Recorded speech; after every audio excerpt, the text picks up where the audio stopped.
on the Friday morning break show, where we're discussing the question, where did our first jobs go? Particularly focusing on the fact that we've had the Milburn report recently, which has highlighted the fact that for many young people, there isn't a first job. They aren't actually going into the workforce at all. And that, of course, is a huge problem for us. And I think we need to consider why that's happening. Is it schools that are the reason? Many people say, including Milburn himself, that schools have failed young people, that schools have not prepared young people for the future. And this is something that I want to talk about in today's show. So just take a moment. Seriously, just pause and think about your first job. Not your career, not your profession, your first job. For most, it wasn't glamorous. It wasn't strategic. It wasn't part of a carefully curated pathway. It was just there. A paper round, a shop assistant, a pub kitchen where you discovered very quickly that plates multiply while you're not looking. And here's the thing. Those jobs weren't particularly exciting. You may have hated the boss. You may not have particularly liked the customers. But it was an essential experience because it gave you something incredibly important. A way in. A beginning. A first step. A first rung on the ladder. And that phrase is going to matter today because here's the uncomfortable truth. The ladder hasn't disappeared, but it has lost its first rung. And if you remove the first rung, you don't just make progress harder, you make it harder to begin at all. So let's just sit with that for a second. Because this isn't a small shift. This isn't a marginal change in how young people move into work. This is fundamental. Because without that first experience, that first job, that first moment of thinking, I belong here, everything else becomes harder. Finding work becomes harder. Understanding work becomes harder. Believing you can work becomes harder. And that's the distinction that we need to hold on to today. Because we often talk about skills, we often talk about qualifications, we often talk about preparedness. But underneath all of that is confidence. And confidence, more often than not, starts with doing something real. So what's happening to young people today? Well, according to Alan Milburn's 2026 Young People and Work Interim Report, UK has a serious and worsening youth disengagement problem. Nearly 1 million 16 to 24-year-olds are NEET, or not in education, employment or training. The report calls it a generational fault line. Nearly 60% of young people are economically inactive. Not unemployed, though that's a problem too. They are economically inactive. In other words, they are neither working nor actively looking for work. And it's not only a problem for them, it's also a problem for us. Because the country's spending greater amounts of money on this than on helping young people getting into work. And that's a huge drag on the economy to no great benefit to anyone. In other words, the UK risks creating a lost generation of young people. And when something like that happens, when an entire generation seems to be struggling to get started, we look for someone to blame. And increasingly, the focus lands here. Young people. Schools. Young people aren't ready. Young people are too lazy. They don't want to work. They're entitled. Or schools aren't preparing young people properly. They're teaching them the wrong things. They're not teaching them to be resilient, hardworking, reliable, working a team. We hear it all the time. But let's slow that down. Because when you actually look at it closely, the picture is more complicated. So let me say this clearly. I don't think that this is a story about lazy young people. I don't think it's a story about failing teachers or failing schools. These people are doing their best with the situation that they've been given. The problem is they've been given a difficult situation. The system that decides what they do has changed, and so they have had to change with it. Young people in schools don't have complete agency over what they study and what experiences they're given. The system determines these things, and it's the system that has created the problem that we now have. In other words, I think this is a story about a system that has drifted out of alignment. Let me just stay with that for a moment, because system can sound like a slightly abstract word. It can feel like we're avoiding responsibility, like we're saying, well, it's nobody's fault. That's not what I mean. And I don't mean that individuals aren't responsible for their own actions. But what I mean is this.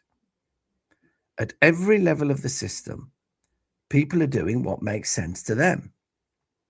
Teachers are teaching what they're asked to teach. School leaders are prioritizing what they've been held accountable for. Parents are responding to the signals they are given about what success in education looks like. Young people are reacting to the experiences that they are having. Everyone is behaving rationally. But when all of these rational behaviors align in the same direction, you can still end up with an irrational outcome. And the irrational outcome is what we're looking at today. A system that is producing young people who struggle to get started in a labour market that increasingly requires them to have already started. And that's the mismatch. Because again, the issue isn't that young people are failing to climb the ladder. It's that the ladder is missing its first rung. And to understand that properly, we need to look at what the system has actually built. Now, there's a phrase in education, and it's not unique to education. What gets measured gets done. And in England, what gets measured is clear. GCSE outcomes, Progress 8, entry for the English baccalaureate subjects, Ofsted ratings. Now, none of these are unreasonable in themselves. Standards matter. Outcomes matter. Knowledge matters. But when those measures become dominant, they don't just track success, they define it.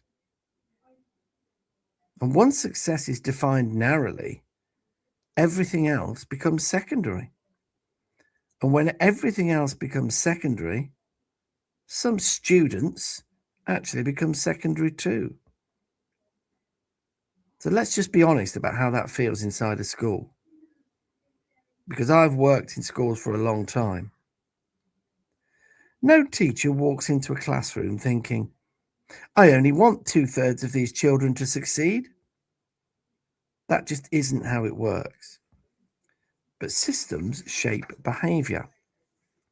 And when your school success is judged on GCSE results, Progress 8, EBAC entry, then everything else begins to organize itself around them. Timetables, staffing, curriculum, intervention, support. It all bends towards that central priority. Not because teachers don't care about the rest, but because the system makes it risky not to. And that's a really important distinction.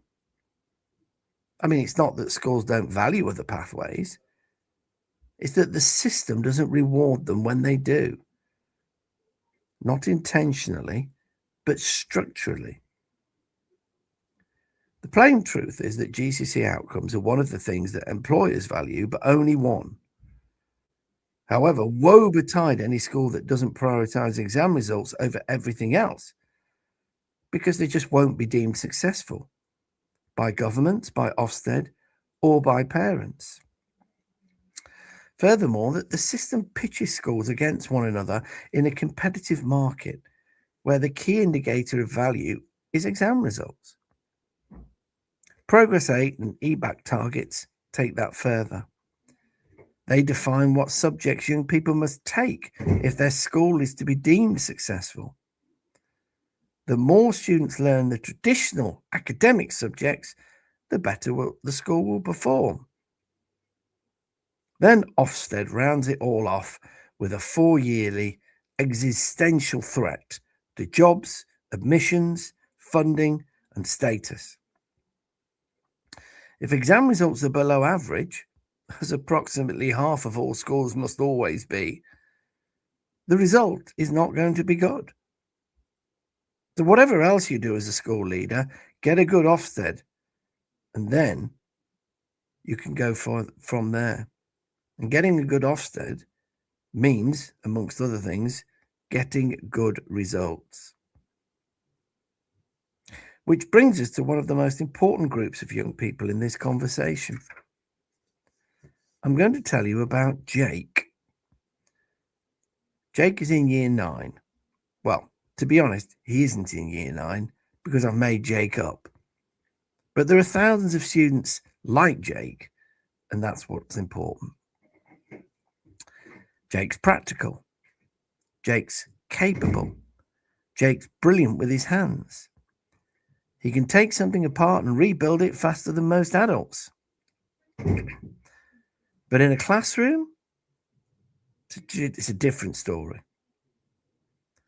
When Jake sits in lessons, he knows that success is measured through writing. Understanding is measured through tests, lots of them. And the academic content is huge. There's an awful lot to learn. Progress is measured through recall. And slowly, year by year, Jake starts to realize something. I'm not very good at this. There are always other people who will be better at this than me. People like me always fail. So let's pause there. Because what Jake is really saying is something more precise. This system isn't measuring what I'm good at. And what's particularly important about Jake is this. At no point has anyone actually told him, you can't succeed.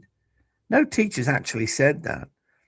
No parent has actually said that. No system message has said that explicitly.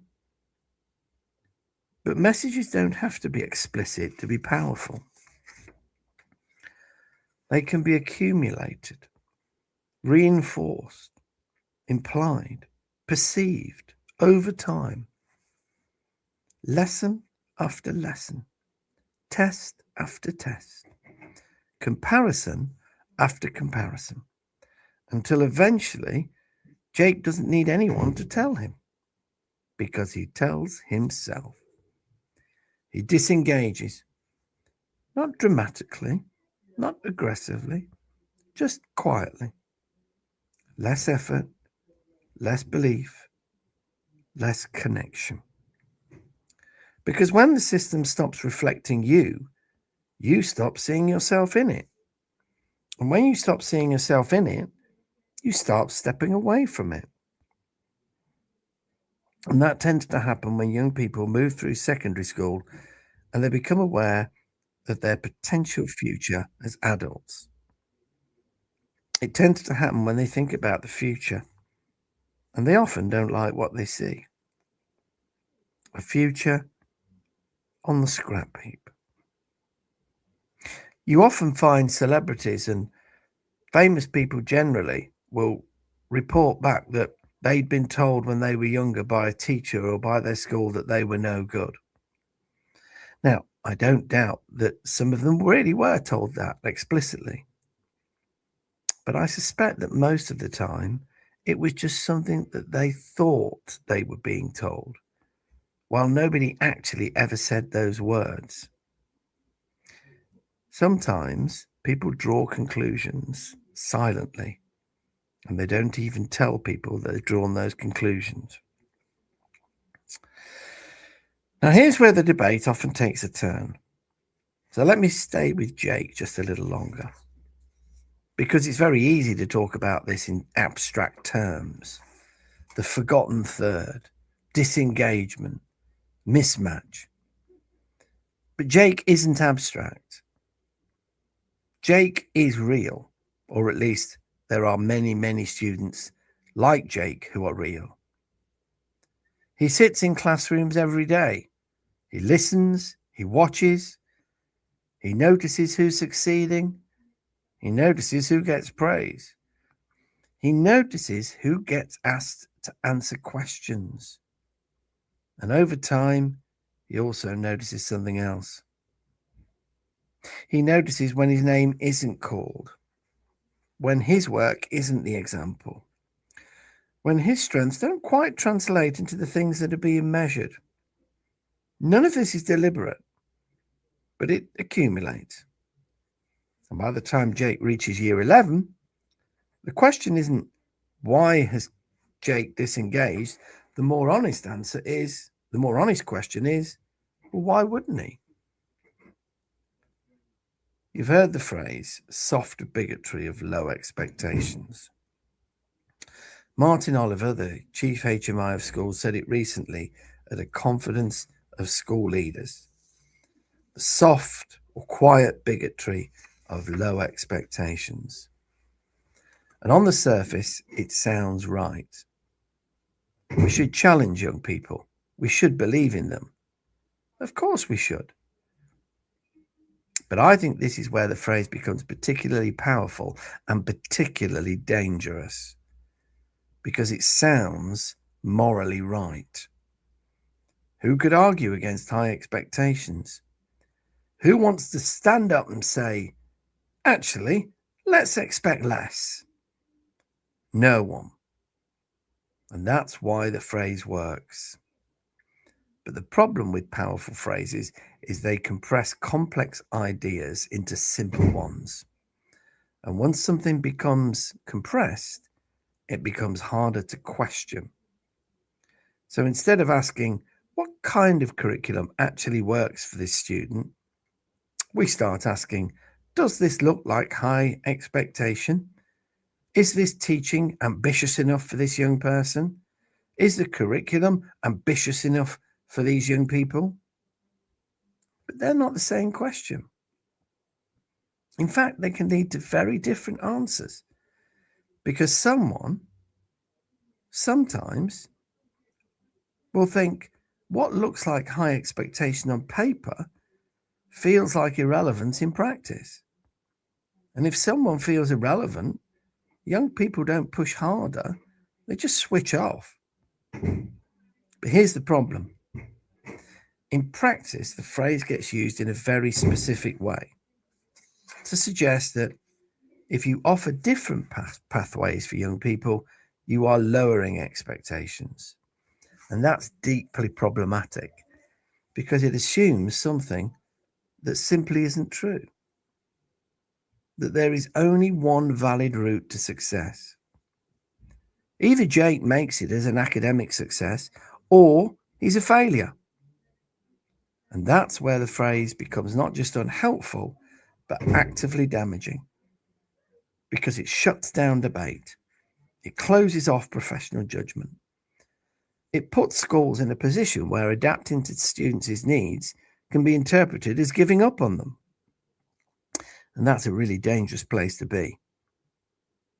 Because what it means in practice is this. If you design a curriculum that suits students like Jake, you risk being accused of lowering expectations. So what do schools do? Well, they don't take the risk. They stay within the system. They follow the dominant model. And gradually, quietly, different pathways disappear. Let me say that again clearly. High expectations are not the same as identical expectations. High expectations mean expecting young people to succeed, not expecting all of them to succeed in exactly the same way. Why does this matter? Well, if we insist on one pathway, some students will thrive, some will cope, and some, like Jade, will just slowly disappear. Once again, we return to it. We're not building a ladder for everyone. We are building one ladder and asking everyone to climb it. When what we should be doing is building lots of different ladders to help different young people climb the ladder that best suits them. Now we're going to take a break and find out from a word from our sponsors and the latest educational news. This show is brought to you in partnership with Hachette Learning, publishers of professional development books and resources that support great teaching and learning in schools around the world. Level up your professional development today and visit hachetlearning.com to explore the full range of titles. This is Teachers Talk Radio, and this is Teachers Talk Radio News. This week covers the news that Department for Education updated guidance says oversubscribed schools must not prioritise admitting pupils via managed moves over those already on their waiting lists, unless they better fit their criteria. The guidance is in its update around suspensions and permanent exclusions, which also includes a crackdown on off-rolling, removals for safeguarding reasons, and information tracking. The managed move guidance states that when transfers are taking place to an oversubscribed school, the pupil must not be admitted ahead of pupils on a waiting list where the school is operating one. Previous guidance said that parents should not be pressured into a managed move, but the new guidance explicitly says that a pupil must not be permanently excluded because of their parents' refusal to agree to a managed move. Trial managed moves are not allowed. Critical information sharing now must take place between the original and new school in all circumstances and in advance of the managed move. Further details, including examples of off-rolling, temporary removals for safeguarding reasons, directions off-site and pupil voice are all available online. Following a week of really hot weather, the TES magazine covers warnings from teaching bodies over concerns about the impact of extreme heat in classrooms. Research last year from the Department for Education found that without action, pupils could potentially lose up to 12 days of learning per year on average due to climate change, although these days did include days lost to flooding and other impacts of climate change beyond extreme heat. The Climate Change Committee published a report advocating the introduction of maximum temperature regulations in workplaces, which included schools and colleges. The CCC report says that taking an exam in 32 degrees C heat leads to around a 10% lower likelihood of passing compared to a 22 degrees C day. The proposed target of 16 degrees to 25 degrees C is not due until 2050. Union reaction and more details can be found on TES magazine website. The BBC Northern Ireland news site reports on success for a pupil-run business. The company, set up and run by pupils at Park Special School, recently won 2 top prizes at the Young Enterprise Northern Ireland Awards. Their company, called Where's My Keys, makes and sells gifts, keyrings and sensory items. They used the £1,700 profit to buy every pupil in the school an Easter egg. The story contains lots of comment from the pupils involved and the impact of the project that's had on confidence, as well as learning about finance, branding and budgeting. Finally, the BBC African news site reports the sad news of the death of 16 students in a fire at a school in Kenya. The recent tragedy follows a string of deadly fires at boarding schools in recent years in the country. Authorities are investigating, but parents of the students have been questioning how prepared boarding schools are for fires and whether dormitories meet safety standards. In addition to the 16 fatalities, 79 students were injured. 800 children were in the school at the time of the fire. Full details on BBC News. This has been Teachers Talk Radio News with Joe Fox.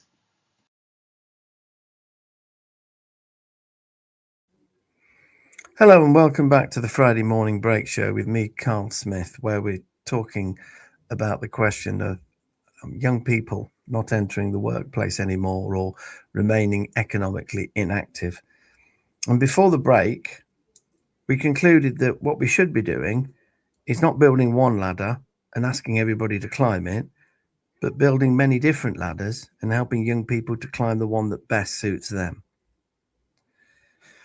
Now, schools know this, teachers know this, but when schools try to do something about it, they're punished.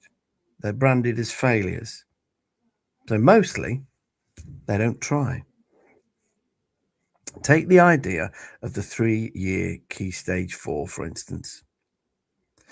About 15 years ago, many schools made a decision. They introduced the 3-year Key Stage 4. So, they compressed the Key Stage 3 content into 2 years, and then young people made decisions on subjects for their options at the end of Year 8.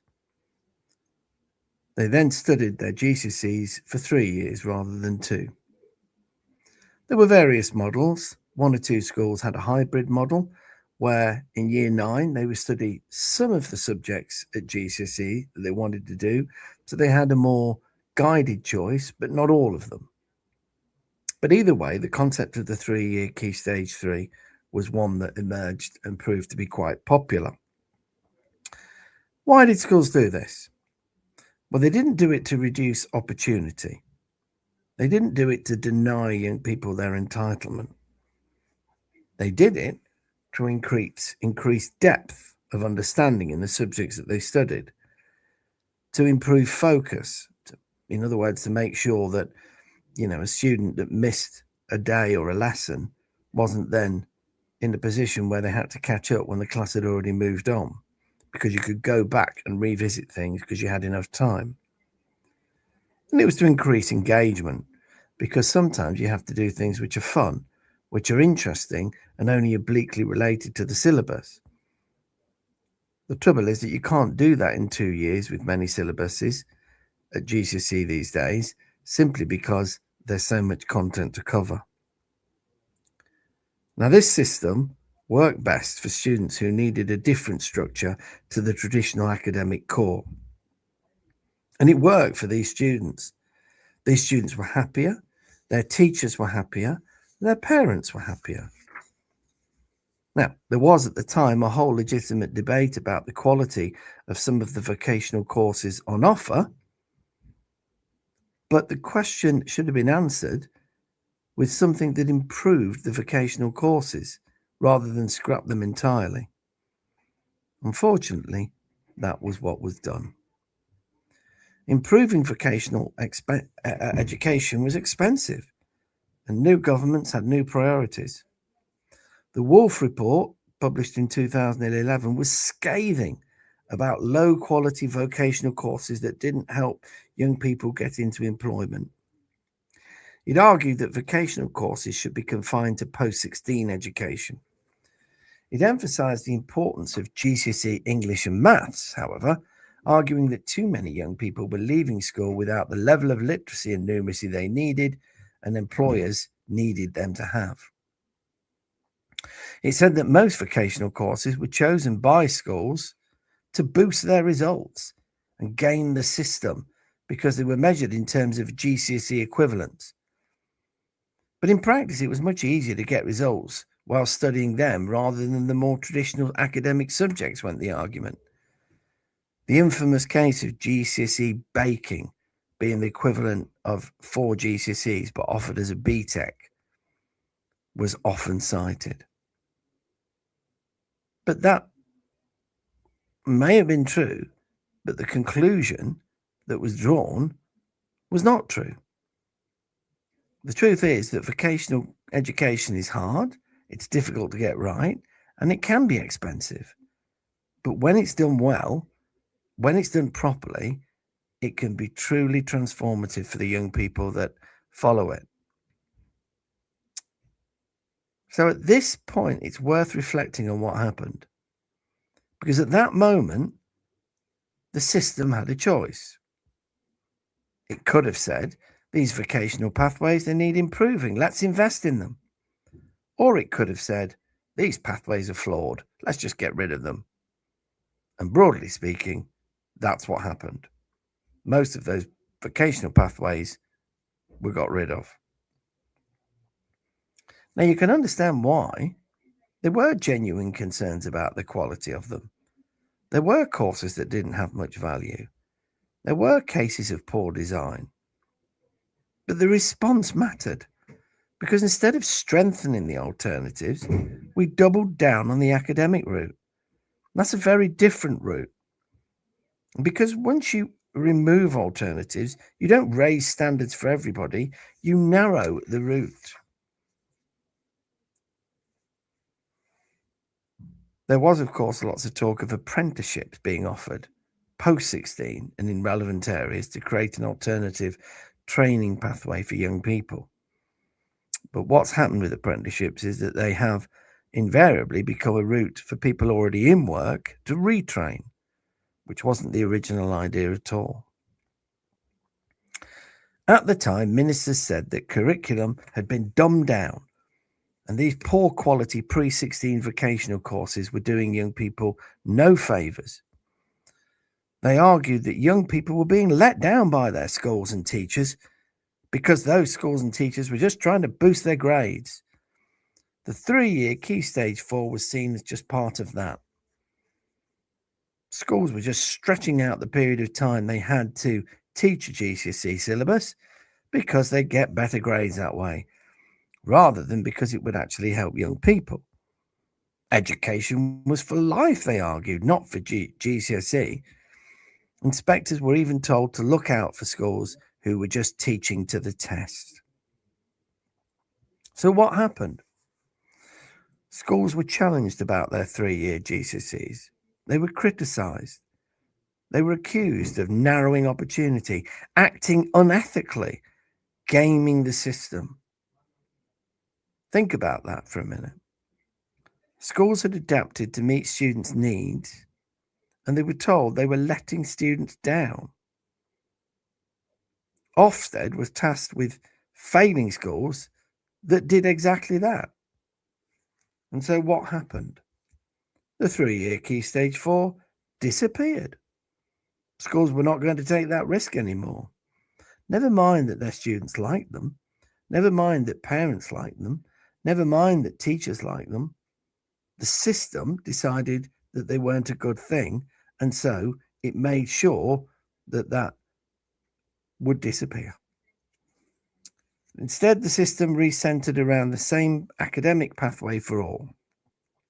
No more 3-year GCSEs, no more options in Year 8, no more vocational pathways at all, in fact, for the most part. Now, I'm not sure this is exactly what the Wolf Report actually wanted, but it is what ministers wanted, and that's all that mattered. And what happened then? Well, the new system, it worked well for the most academic third. They were given more academic challenge before. But for the least academic third, it had the reverse effect. Many of these young people switched off altogether. And this is where consequences start to compound. Because when engagement drops, attendance drops. And when attendance drops, outcomes drop. And when outcomes drop, future opportunities narrow. And suddenly, what began as a curriculum decision becomes a life pathway issue. That's how powerful system design is. It doesn't just shape what happens in school, it actually shapes what happens after school. Student behavior worsened. Employers carried on complaining that students weren't prepared for the world of work. Yes, academics results rose a little, but at the expense of the forgotten third. At the same time, another part of the journey seemed to be fading. Work experience. There was a time when work experience mattered in secondary schools. It wasn't perfect, but it was real. And for many students, it was where everything clicked. In the 1990s and early 2000s, nearly all schools offered work experience. And for some students, this meant they could say, this is what I'm good at. This makes sense. This makes me feel like I'm actually good at something. Of course, others thought, I hate this. I now realise why I need to do well at school. Or that was a complete waste of time. But either way, they were good lessons for life. Now, that's not always to say that work experience was good. You see, part of the problem was that organising the work experience was left down to schools themselves. They're not necessarily the best people to do it. It'd be far better if work experience was organised by a separate national agency with dedicated experts who had the time, the funding and the expertise to make it worthwhile for employers and young people. But no. As it was left to schools, and schools did their best, but the quality varied hugely. Some students thought it was great, others hated it, others didn't turn up at all. However, if there'd been a national work experience agency who had organised it, monitored it, funded it, a bit like the National Citizenship Service was meant to do for volunteering, then it might have actually worked differently. It was also compounded by the fact that work experience was usually pre-16, and so the tasks that employers could give young people were often banal or worthless.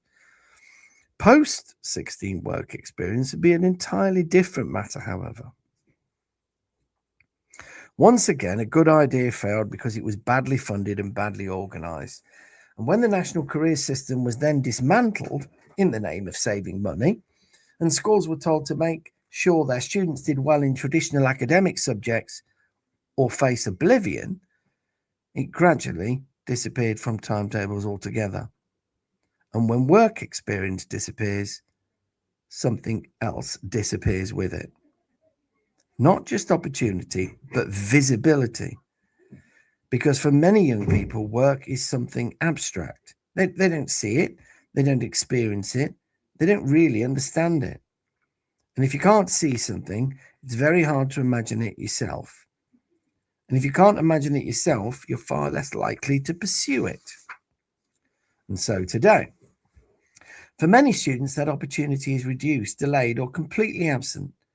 And with it, any opportunity to experience the world of work. And so again, it isn't that the ladder didn't disappear, but a rung was weakened. Now, let me introduce you to someone else. Again, it's a made-up person, but again, typical of real young people today. Let me introduce you to Aisha. Now, Aisha is the opposite of Jake. She succeeds academically. Top sets, high attainment. She does everything the system asks of her. Teachers like Aisha because she's lovely to get on with. She gets good grades, and that makes them look good. But here's the twist. Ask her what she wants to do. And she hesitates. Because success in the system hasn't translated into experience of the world, confidence in the workplace, understanding of real jobs. She's climbed the academic ladder, but she's not entirely sure where it leads.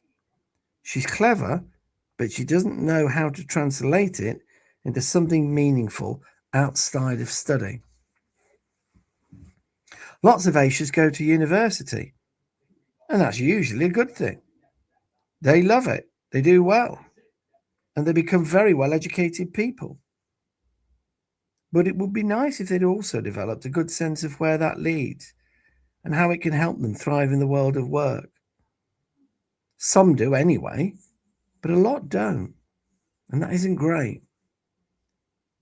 So on the one hand, we have disengagement. On the other, we have uncertainty. Then we hit the reality of a labour market that has changed. Because those first jobs, the Saturday jobs, the jobs we did for a few hours a week, well, they're not available as they were before. The retail sector has shrunk. Hospitality is under pressure. Automation has replaced some routine roles. And it's not just AI. In fact, it's not really AI at all, because relatively few entry-level jobs have disappeared because of AI. Most people don't want their food to be served by a robot. It's because costs are rising for employers and wages haven't kept up. If real incomes fall and people spend less on services, opportunities for those young people who work in them is going to shrink even further. And the answer isn't paying young people less, because that just creates even less demand for the services that employ young people. In other words, calls to scrap the rise in the minimum wage would only compound the problem, not resolve it. Instead, perhaps the government could offer more financial incentives to employers to employ young people, so it doesn't reduce the income of young people in the process of making them more employable. At least government would be spending more money on creating jobs for young people than it would be on benefits while they stay out of work altogether. Nevertheless, it's a fact there are fewer entry-level jobs available. And this is where the debate becomes more confused, because we start looking for a single cause. Is it schools? Is it young people? Is it employers? When in reality, it's none of these, at least none in isolation. It's the interaction between them. A system that narrows pathways, meeting a labour market that has fewer entry points, creating a situation where the gap between education and employment widens. And in that gap, young people fall. So even when a young person is ready, there are few places for them to go to. And so again, the ladder is missing its first rung. And into this space come employers. We hear young people aren't ready. Young people are unreliable. They don't have the skills we need. And there's nothing new in this. They've been saying it for as long as I've been in education, and that's 40 years. As one employer I spoke to many years put it, I need workers who can pack socks, not write essays. But interestingly, we also hear from employers like the current head of UK Amazon, John Bumfrey, who said, stop blaming young people. They're not to blame. It's not a motivation problem. He called for mandatory work experience for post-16s. Now, he did blame schools for not teaching teamwork, communication, and problem solving, as though it's simply a matter of delivering a body of content to young people. But put that to one side for a moment. Now, don't get me wrong, the concerns of employers are real. Employers are seeing potential, but mismatched preparation. And in Bumfrey's words, it's not a motivation problem. It's actually an alignment problem. And that misalignment shows up most sharply here. However, According to the Milburn report, 200,000 young people are economically inactive because of a sickness or a disability. And around 20% of NEETs actually explicitly cite a mental health condition as the problem. Now, this isn't about a lack of entry-level jobs. It isn't about a lack of good vocational pathways or a narrow curriculum at Key Stage 4. It's about mental health. And it's a difficult topic, so let's handle it carefully. What we can say is more young people than in the past are not seeking work, and more of those are citing mental health as a barrier. More than in the past. Now, one of two things are possible. Either the way the data is collected has changed over time, or something really has changed in the mood of young people. And let me approach it from another angle, because it's very easy to hear the term mental health and think, well, that sits outside education. That's for health services. That's a different problem. But I don't think it is entirely separate, because confidence, identity, and well-being are shaped by experience, daily experience, repeated experience. And for a young person, one of the most significant experiences they have for 5 years of their life is school. So we do have to ask at least the question, if a young person spends years feeling like they're not succeeding, if they experience repeated comparison, if they struggle to see relevance in what they're doing, what effect might that have on them? Not just on their attainment, their grades, but on how they see themselves. And how they see themselves matters enormously. Because when it comes to stepping into work, you don't do that as a blank slate. You do it carrying a sense of, I can do this, or I'm not sure I can do this. And that difference is everything. We must avoid lazy catch-all statements that attribute economic inactivity to poor morals or a deficiency of character. They're all just lazy and feckless. They're not resilient enough. They want it their own way. They're too choosy. All of those are not really getting to the point. A better question would be, what kind of system are young people experiencing, and how does this shape them? Because this is where we need to be precise. Mental health is real. It matters, and it deserves to be taken seriously. But mental health doesn't develop in isolation. It is shaped by experience, repeated experience, of success or failure, of belonging or exclusion, of progress or stagnation. So when we see increasing numbers of young people stepping back, we have to ask, what have they been walking through? What has their experience of education been? What has their experience of opportunity been? What has their experience of success been? Because those things don't just influence outcomes, they influence identity. So let's think about Jake again. Years of feeling, I'm not good at this, I don't fit here. Not failing, but just drifting and becoming disengaged. And here's the thing, disengagement doesn't motivate you. It becomes your identity. If you're absent from school a lot, you're likely to have poor self-esteem and lack confidence to take on the world of work. Young people who lose hope lose their way, and that's not good. So it's in everyone's interest, including schools, to help young people find a way that recognizes what they can do, not just what they can't. And this is where the education system as a whole has failed. Not teachers failed, not schools failed, but the system as a whole. It's because of how it's set up. So it's no use blaming namby-bamby parents or teachers for mollycoddling young people, or even the young people themselves for being snowflakes who think the world owes them a living. Blame the policies that created the system that we have now, because that's the root cause.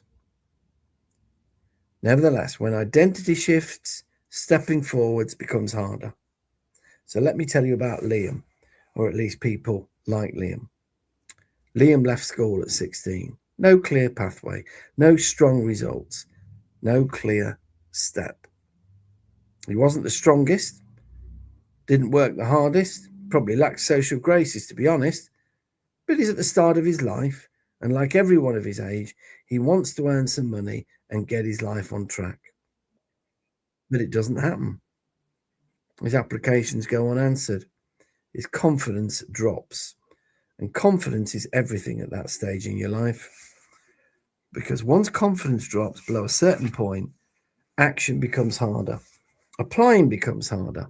Walking into an interview becomes harder. Even opening an email becomes harder. And from the outside, it can look like disengagement.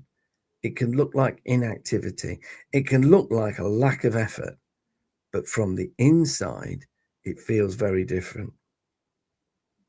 It feels like uncertainty. It feels like doubt. It feels like not knowing where to start. It feels like wondering whether starting will lead anywhere anyway. And Liam's options just narrow. And after a year, Liam's not unemployed, not trying so much because he doesn't want to, but because trying now feels really hard. Not because he's lazy, but because the system doesn't seem to be giving him a way in. Now he can't see a way through. And this is the part that we need to understand. Unemployment is visible. It's a huge problem, particularly youth unemployment. But inactivity is quieter and even more concerning. It makes young men like Liam seek solace in, shall we say, less productive pursuits, sometimes self-destructive behaviour, or become withdrawn and depressed, which makes it then even less likely that they will seek work. And that isn't good, because once you drift away, coming back becomes so much harder. The ladder isn't missing, but it then seems a long way away, almost out of sight. So what can schools do? Well, even now, schools aren't powerless, even in the current system. They can still create relevance, build confidence, offer a variety of pathways. They can challenge the idea that one route fits all. But the plain fact is, they face the reality of an Ofsted inspection system that threatens their very existence if they don't get above average academic results. And they still face a chief HMI that talks about the soft bigotry of low expectations, which makes it very, very difficult for schools. You see, really, the big risk is not low expectations. It's misplaced expectations. It's expecting everyone to succeed in the same way. So where does all of this leave us? Well, let's take a step back. We have a narrow academic system. We have fewer entry-level jobs, reduced work experience, and rising levels of economic inactivity. The pattern is mismatch or misalignment, disengagement, and then eventually withdrawal. We don't have a generation failing to climb. We have a system that's removed the first step. Let me zoom out one last time, because it's very easy to see this as a collection of separate problems. Problems with schools, problems with teachers, problems with jobs, problems with mental health, problems with the health service, problems with motivation. But they're not separate, really. They're all connected.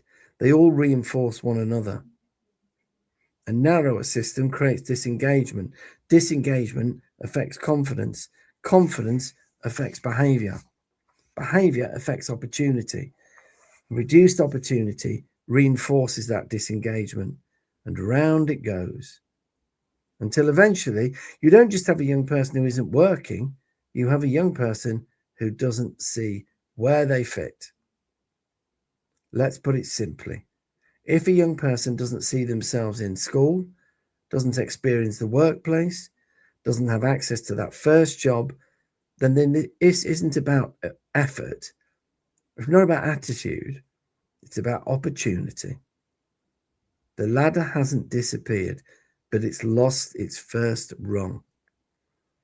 And until we rebuild it, and a variety of rungs, alternative rungs for young people to climb, then we shouldn't be surprised that fewer young people are able to climb at all.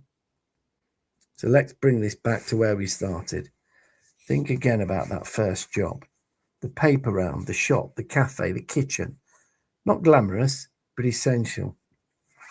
Because it gave you something, a start, a sense of belonging, a connection to the adult world.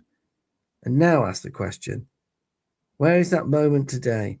Where do young people experience that first success, that first competence, that first feeling of, I can do this?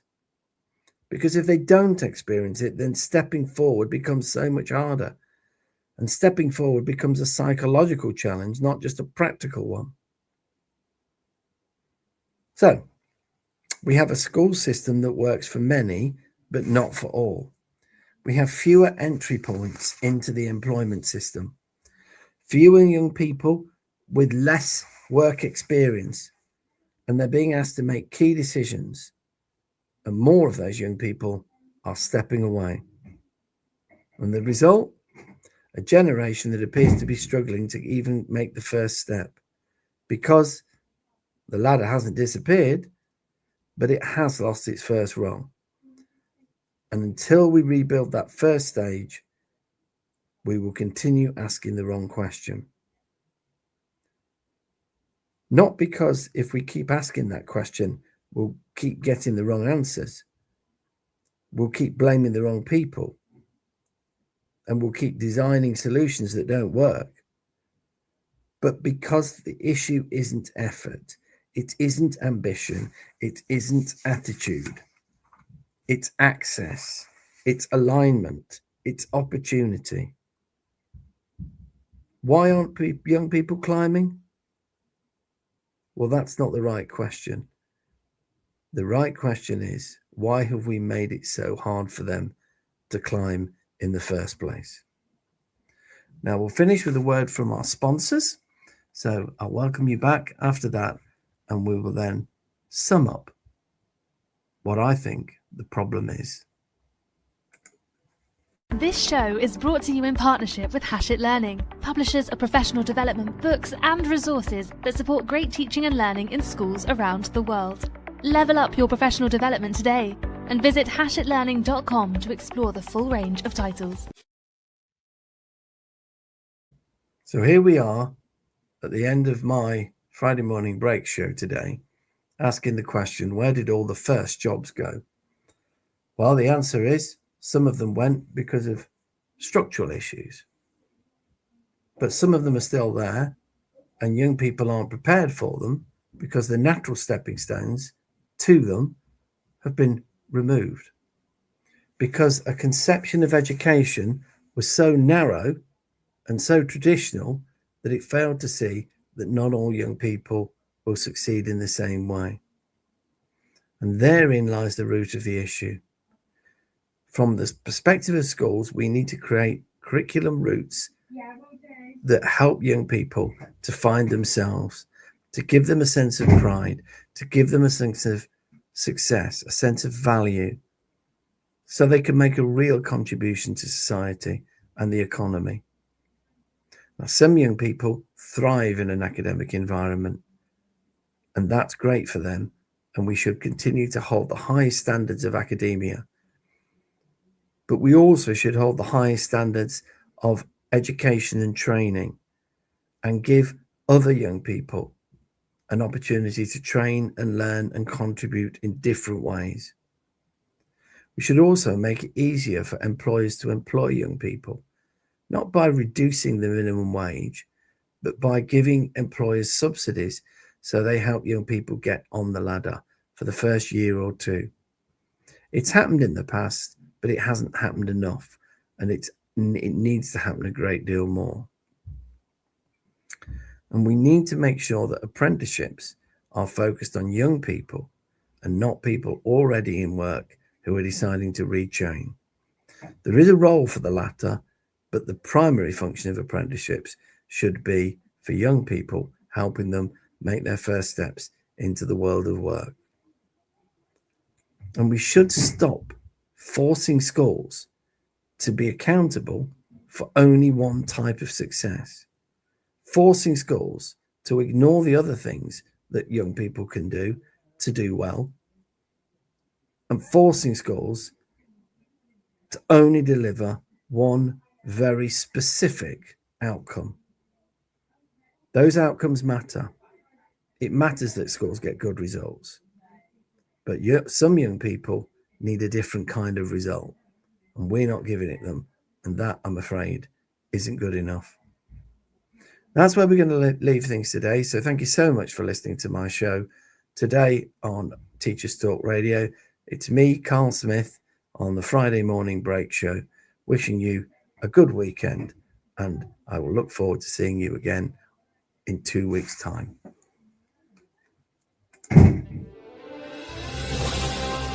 You've been listening to Teachers Talk Radio.